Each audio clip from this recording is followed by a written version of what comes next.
ॐ श्री बटुक भैरवाष्टोत्तर शतनाम स्तोत्रम् विनियोगः। ॐ अस्य श्री बटुक भैरवानामाष्टशतकस्य आबुद्धारण स्तोत्र मंत्रस्य बृहदान्नको नाम ऋषिः श्री बटुक भैरवो देवता अनुष्टुप् छन्दः ह्रीं बीजं बटुकायेति शक्तिः प्रणवः कीलकम् अभीष्टतां सिद्ध्यर्थे जपे विनियोगः। ह्रीं ह्रौं नमः शिवाय। ध्यानं वन्दे बालं स्फटिकसदृशं कुण्डलोद्भासवक्त्रं दिव्याकल्पैर्नवमणिमणि किङ्कणीनूपुराढ्यै दीप्ताकारं विशदवदनं सुप्रसन्नं त्रिनेत्रं हस्ताग्राभ्यां बटकाय मनिषं शूलदण्डो दधानम्। ॐ ह्रीं बटकाय आपुद्धारणाय कुरु कुरु बटकाय ह्रीं ॐ ह्रीं भैरवो भूतनाथस्य भूतात्मा भूतभावनः क्षेत्रज्ञः क्षेत्रपालस्य क्षेत्रज्ञः क्षत्रियो विराट् शंसानवासी मांसासी खर्वरासी स्मरान्तकः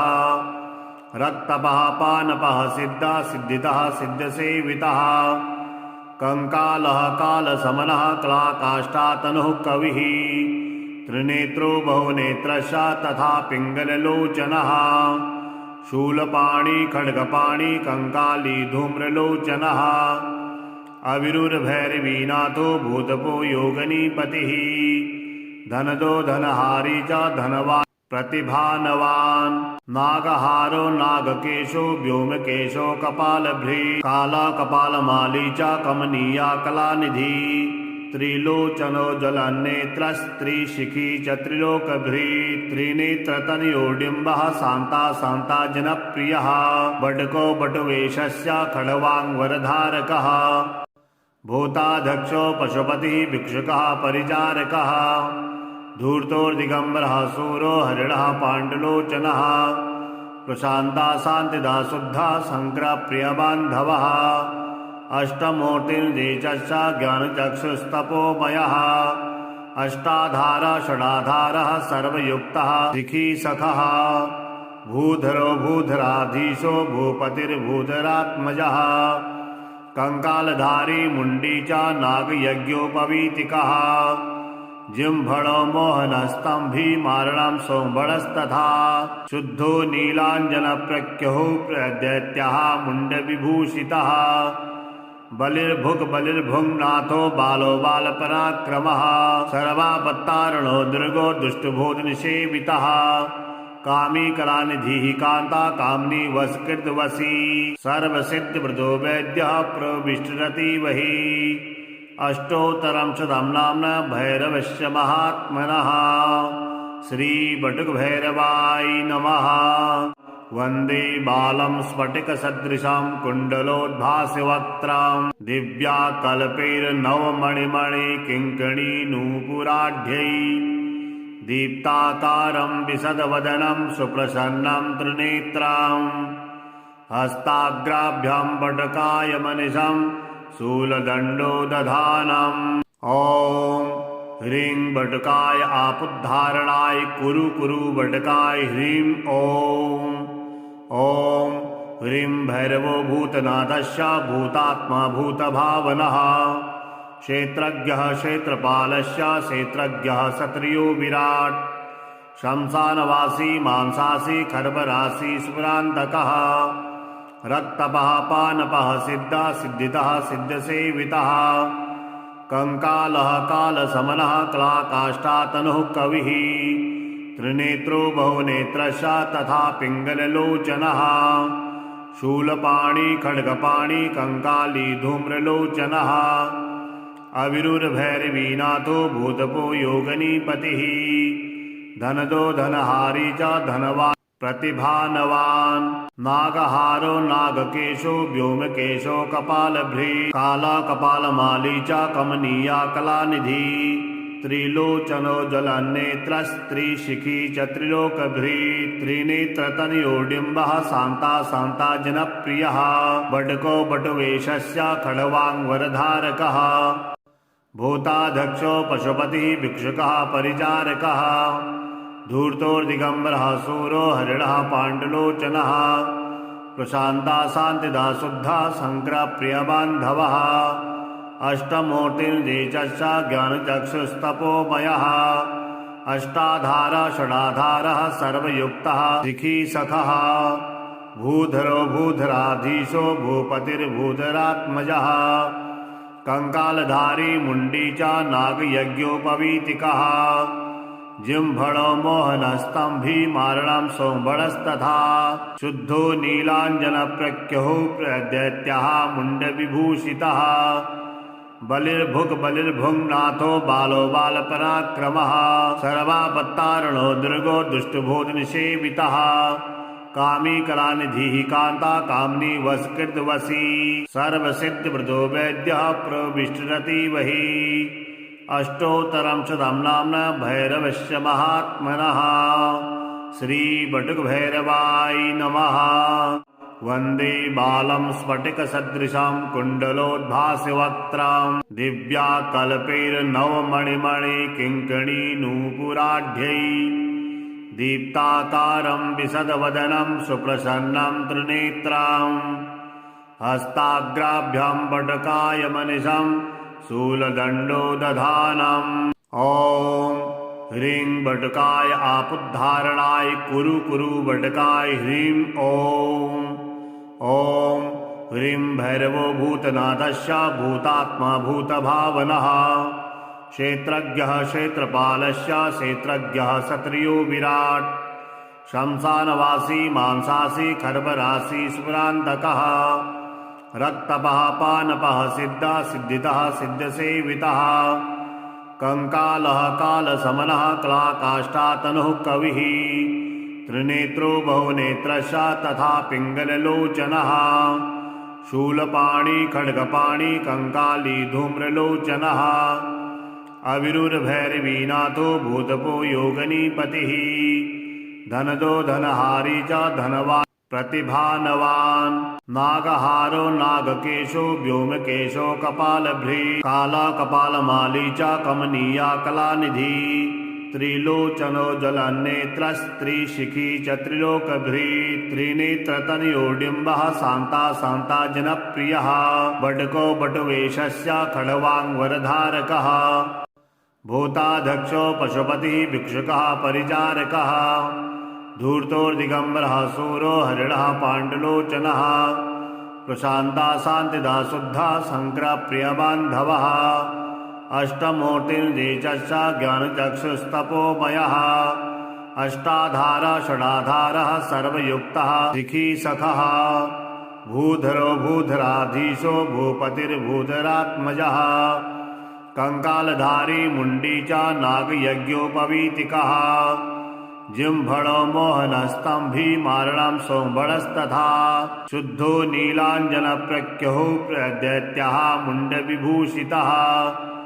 बलिर्भुङ्नाथो बालो बालपराक्रमः सर्वापत्तारणो दुर्गो दुष्टभोजनसेवितः कामी कलानिधिः कान्ता कामनी वस्कृतवसी सर्वसिद्धवृतो वैद्यः प्रविष्टरतिवहि अष्टोत्तरं शतं नाम्ना भैरवस्य महात्मनः श्रीबटुकभैरवाय नमः। वन्दे बालं स्फटिकसदृशं कुण्डलोद्भासवक्त्रं दिव्याकल्पैर्नवमणिमणिकिङ्कणीनूपुराढ्यै दीप्ताकारं विशदवदनं सुप्रसन्नं त्रिनेत्रं हस्ताग्राभ्यां बटकायमनिशं शूलदण्डो दधानम् ॐ ह्रीं बटकाय आपुद्धारणाय कुरु कुरु बटकाय ह्रीं ॐ ह्रीं भैरवो भूतनाथस्य भूतात्मा भूतभावनः क्षेत्रज्ञः क्षेत्रपालस्य क्षेत्रज्ञः क्षत्रियो विराट् शंसानवासी मांसासी खर्वरासी स्मरान्तकः रक्तपः पानपः सिद्धः सिद्धितः सिद्धसेवितः कंकालः कालसमनः क्लाकाष्ठातनुः कविः त्रिनेत्रो बहुनेत्रश्च तथा पिङ्गललोचनः शूलपाणी खड्गपाणी कंकाली धूम्रलोचनः अविरुर्भैरवीनाथो भूतपो योगनीपतिः धनदो धनहारी च धनवान् प्रतिभानवान् नागहारो नागकेशो व्योमकेशो कपालभ्री काला कपालमाली च कमनीया कलानिधि त्रिलोचनो जलनेत्रस्त्रिशिखी च त्रिलोकभ्री त्रिनेत्रतनयोडिम्बः शान्ता शान्ता जनप्रियः बटको बटवेशस्य खड्वाङ्वरधारकः भूताध्यक्षो पशुपतिः भिक्षुकः परिचारकः धूर्तोर्दिगम्बरः सूरो हरिणः पाण्डुलोचनः प्रशान्ता शान्तिदा शुद्धः शङ्करप्रियबान्धवः अष्टमूर्तिर्देचश्च ज्ञानचक्षुस्तपोमयः अष्टाधारः षडाधारः सर्वयुक्तः शिखी सखः भूधरो भूधराधीशो भूपतिर्भूधरात्मजः कंकालधारी मुंडी च नागयज्ञोपवीतिकः जिह्वणो मोहनस्तंभी मारणं सोमबळस्तथा शुद्धो नीलाञ्जनप्रख्यः दैत्यः मुण्डविभूषितः बलिर्भुङ्नाथो बालो बालपराक्रमः सर्वापत्तारणो दुर्गो दुष्टभूतनिषेवितः कामी कलानिधिः कान्ता कामनी वसकृतवसी सर्वसिद्धवृदो वैद्यः प्रविष्टरति वही अष्टोत्तरं शतं नाम्ना भैरवस्य महात्मनः श्रीबटुकभैरवाय नमः। वन्दे बालं स्फटिकसदृशं कुण्डलोद्भासवक्त्रं दिव्याकल्पैर्नवमणिमणिकिङ्कणीनूपुराढ्यै दीप्ताकारं विशदवदनं सुप्रसन्नं त्रिनेत्रं हस्ताग्राभ्यां बटकाय मनिषं शूलदण्डो दधानम्। ॐ ह्रीं बटकाय आपुद्धारणाय कुरु कुरु बटकाय ह्रीं ॐ ह्रीं भैरवो भूतनाथस्य भूतात्मा भूतभावनः क्षेत्रज्ञः क्षेत्रपालस्य क्षेत्रज्ञः क्षत्रियो विराट् शंसानवासी मांसासी खर्वरासी स्मरान्तकः रक्तपः पानपः सिद्धः सिद्धितः सिद्धसेवितः कंकालः कालसमनः क्लाकाष्ठातनुः कविः त्रिनेत्रो बहुनेत्रश्च तथा पिङ्गललोचनः शूलपाणी खड्गपाणी कंकाली धूम्रलोचनः अविरुर्भैरवीनाथो भूतपो योगनीपतिः धनदो धनहारी च धनवान् प्रतिभानवान् नागहारो नागकेशो व्योमकेशो कपालभ्री काला कपालमाली च कमनीया कलानिधि त्रिलोचनो जलनेत्रस्त्रिशिखी च त्रिलोकभ्री त्रिनेत्रतनयोडिम्बः शान्ता शान्ता जनप्रियः बटको बटवेशस्य खड्वाङ्वरधारकः भूताध्यक्षो पशुपतिः भिक्षुकः परिचारकः धूर्तोर्दिगम्बरः सूरो हरिणः पाण्डुलोचनः प्रशान्ता शान्तिदा शुद्धः शङ्करप्रियबान्धवः अष्टमूर्तिर्देचश्च ज्ञानचक्षुस्तपोमयः अष्टाधारः षडाधारः सर्वयुक्तः शिखी सखः भूधरो भूधराधीशो भूपतिर्भूधरात्मजः कंकालधारी मुंडी च नागयज्ञोपवीतिकः जिह्वणो मोहनस्तंभी मारणं सोमबळस्तथा शुद्धो नीलाञ्जनप्रख्यः दैत्यः मुण्डविभूषितः बलिर्भुङ्नाथो बालो बालपराक्रमः सर्वापत्तारणो दुर्गो दुष्टभूतनिषेवितः कामी कलानिधिः कान्ता कामनी वसकृतवसी सर्वसिद्धवृदो वैद्यः प्रविष्टरति वही अष्टोत्तरं शतं नाम्ना भैरवस्य महात्मनः श्रीबटुकभैरवाय नमः। वन्दे बालं स्फटिकसदृशं कुण्डलोद्भासवक्त्रं दिव्याकल्पैर्नवमणिमणिकिङ्कणीनूपुराढ्यै दीप्ताकारं विशदवदनं सुप्रसन्नं त्रिनेत्रं हस्ताग्राभ्यां वटकायमनिशं शूलदण्डो दधानम् ॐ ह्रीं वटकाय आपुद्धारणाय कुरु कुरु वटकाय ह्रीं ॐ ह्रीं भैरवो भूतनाथस्य भूतात्मा भूतभावनः क्षेत्रज्ञः क्षेत्रपालस्य क्षेत्रज्ञः क्षत्रियो विराट् शंसानवासी मांसासी खर्वरासी स्मरान्तकः रक्तपः पानपः सिद्धः सिद्धितः सिद्धसेवितः कंकालः कालसमनः क्लाकाष्ठातनुः कविः त्रिनेत्रो बहुनेत्रश्च तथा पिङ्गललोचनः शूलपाणि खड्गपाणि कंकाली धूम्रलोचनः अविरुर्भैरवीनाथो भूतपो योगनीपतिः धनदो धनहारी च धनवान् प्रतिभानवान् नागहारो नागकेशो व्योमकेशो कपालभ्री काला कपालमाली च कमनीया कलानिधि त्रिलोचनो जलनेत्रस्त्रिशिखी च त्रिलोकभ्री त्रिनेत्रतनयोडिम्बः शान्ता शान्ता जनप्रियः बटको बटवेशस्य खड्वाङ्वरधारकः भूताध्यक्षो पशुपतिः भिक्षुकः परिचारकः धूर्तोर्दिगम्बरः सूरो हरिणः पाण्डुलोचनः प्रशान्ता शान्तिदा शुद्धः शङ्करप्रियबान्धवः अष्टमूर्तिर्देशश्च ज्ञानचक्षुस्तपोमयः अष्टाधारः षडाधारः सर्वयुक्तः शिखी सखः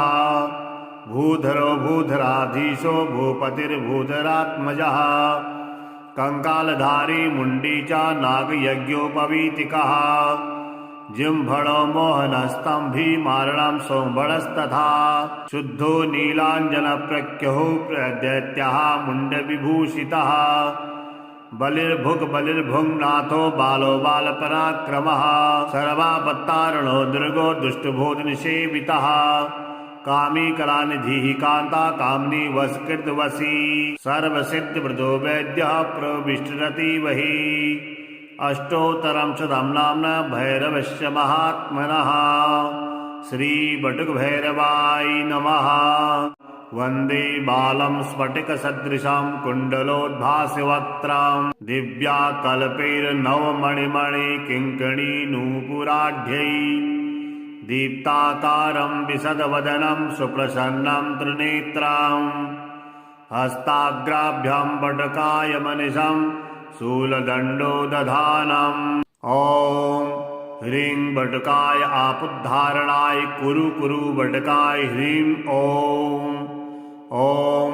ह्रीं भैरवो भूतनाथस्य भूतात्मा भूतभावनः क्षेत्रज्ञः क्षेत्रपालस्य क्षेत्रज्ञः क्षत्रियो विराट् शंसानवासी मांसासी खर्वरासी स्मरान्तकः रक्तपः पानपः सिद्धः सिद्धितः सिद्धसेवितः कंकालः कालसमनः क्लाकाष्ठातनुः कविः त्रिनेत्रो बहुनेत्रश्च तथा पिङ्गललोचनः शूलपाणि खड्गपाणि कंकाली धूम्रलोचनः अविरुर्भैरवीनाथो भूतपो योगनीपतिः धनदो धनहारी च धनवान् प्रतिभानवान् नागहारो नागकेशो व्योमकेशो कपालभ्री काला कपालमाली च कमनीया कलानिधि त्रिलोचनो जलनेत्रस्त्रिशिखी च त्रिलोकभ्री त्रिनेत्रतनयोडिम्बः शान्ता शान्ता जनप्रियः बटको बटवेशस्य खड्वाङ्वरधारकः भूताध्यक्षो पशुपतिः भिक्षुकः परिचारकः धूर्तोर्दिगम्बरः सूरो हरिणः पाण्डुलोचनः प्रशान्ता शान्तिदा शुद्धः शङ्करप्रियबान्धवः अष्टमूर्तिर्देशश्च ज्ञानचक्षुस्तपोमयः अष्टाधारः षडाधारः सर्वयुक्तः शिखी सखः भूधरो भूधराधीशो भूपतिर्भूधरात्मजः कंकालधारी मुंडी च नागयज्ञोपवीतिकः जिह्वणो मोहनस्तंभी मारणं सोमबलस्तथा शुद्धो नीलाञ्जनप्रख्यो दैत्यः मुण्डविभूषितः बलिर्भुक् बलिर्भुङ्नाथो बालो बालपराक्रमः सर्वापत्तारणो दुर्गो दुष्टभोजनसेवितः कामी कलानिधिः कान्ता कामनी वसकृतवसी सर्वसिद्धवृतो वैद्यः प्रविष्टरतिवहि अष्टोत्तरं शतं नाम्ना भैरवस्य महात्मनः श्रीबटुकभैरवाय नमः। वन्दे बालं स्फटिकसदृशं कुण्डलोद्भासवक्त्रं दिव्याकल्पैर्नवमणिमणिकिङ्कणीनूपुराढ्यै दीप्ताकारं विशदवदनं सुप्रसन्नं त्रिनेत्रं हस्ताग्राभ्यां बटकाय मनिषं शूलदण्डो दधानम्। ॐ ह्रीं बटकाय आपुद्धारणाय कुरु कुरु बटकाय ह्रीं ॐ ह्रीं भैरवो भूतनाथस्य भूतात्मा भूतभावनः क्षेत्रज्ञः क्षेत्रपालस्य क्षेत्रज्ञः क्षत्रियो विराट् शंसानवासी मांसासी खर्वरासी स्मरान्तकः रक्तपः पानपः सिद्धः सिद्धितः सिद्धसेवितः कंकालः कालसमनः क्लाकाष्ठातनुः कविः त्रिनेत्रो बहुनेत्रश्च तथा पिङ्गललोचनः शूलपाणि खड्गपाणि कंकाली धूम्रलोचनः अविरुरभैरवीनाथो भूतपो योगनीपतिः धनदो धनहारी च धनवान् प्रतिभानवान् नागहारो नागकेशो व्योमकेशो कपालभ्री काला कपालमाली च कमनीया कलानिधि त्रिलोचनो जलनेत्रस्त्रिशिखी च त्रिलोकभ्री त्रिनेत्रतनयोडिम्बः शान्ता शान्ता जनप्रियः बटको बटुवेशस्य खड्वाङ्वरधारकः भूताध्यक्षो पशुपतिः भिक्षुकः परिचारकः धूर्तोर्दिगम्बरः सूरो हरिणः पाण्डुलोचनः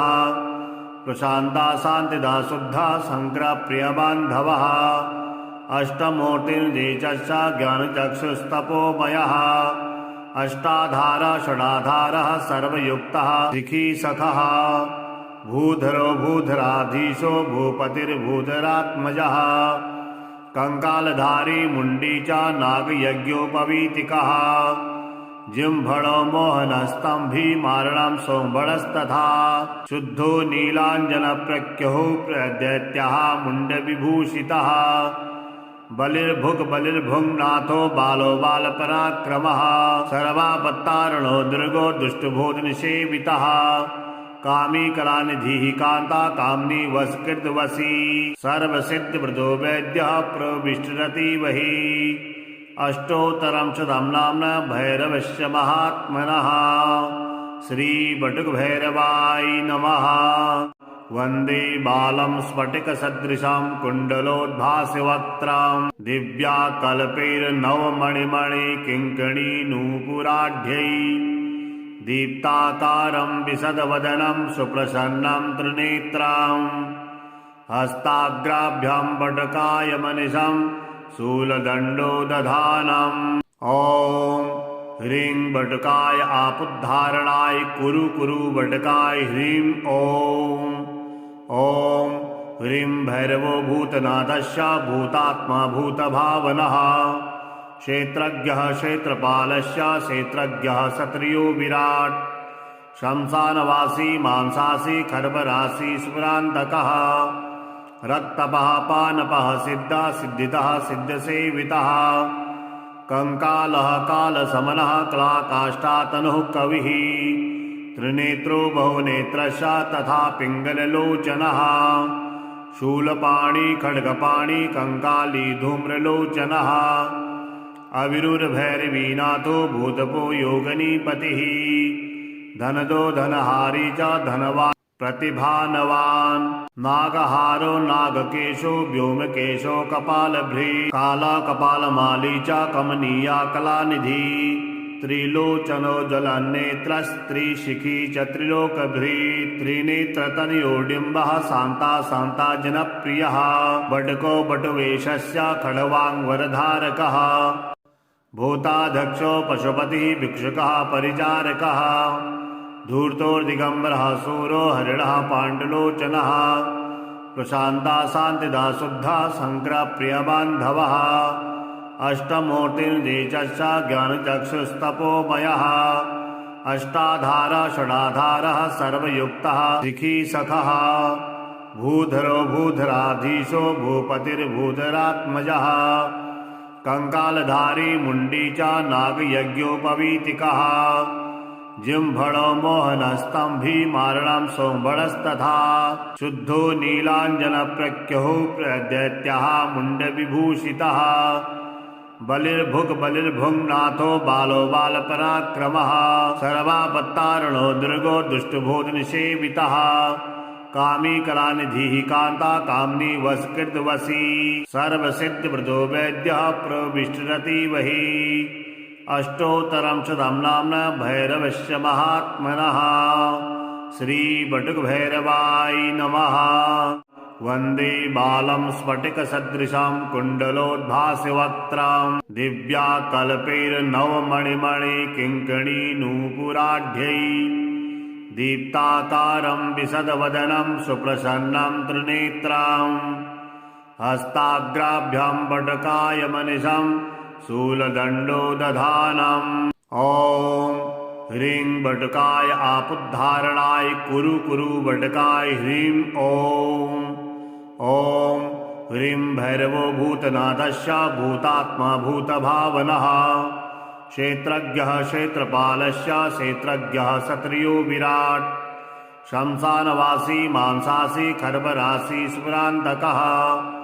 रक्तपः पानपः सिद्धः सिद्धितः सिद्धसेवितः कंकालः कालसमनः क्लाकाष्ठातनुः कविः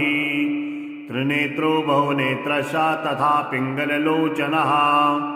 शूलपाणि खड्गपाणि कंकाली धूम्रलोचनः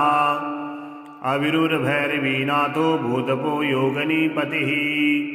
धनदो धनहारी च धनवान् प्रतिभानवान् नागहारो नागकेशो व्योमकेशो कपालभ्री काला कपालमाली च कमनीया कलानिधि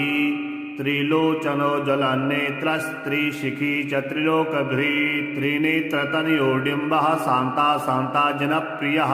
बटको बटुवेशस्य खड्वाङ्वरधारकः भूताध्यक्षो पशुपतिः भिक्षुकः परिचारकः धूर्तोर्दिगम्बरः सूरो हरिणः पाण्डुलोचनः प्रशान्ता शान्तिदा शुद्धा शङ्करप्रियबान्धवः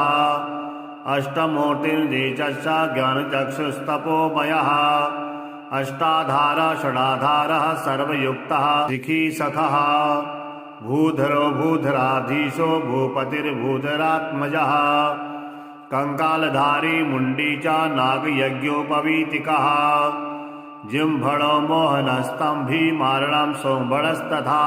शुद्धो नीलाञ्जनप्रख्यो प्रदैत्यः मुण्डविभूषितः बलिर्भुङ्नाथो बालो बालपराक्रमः सर्वापत्तारणो दुर्गो दुष्टभूतनिषेवितः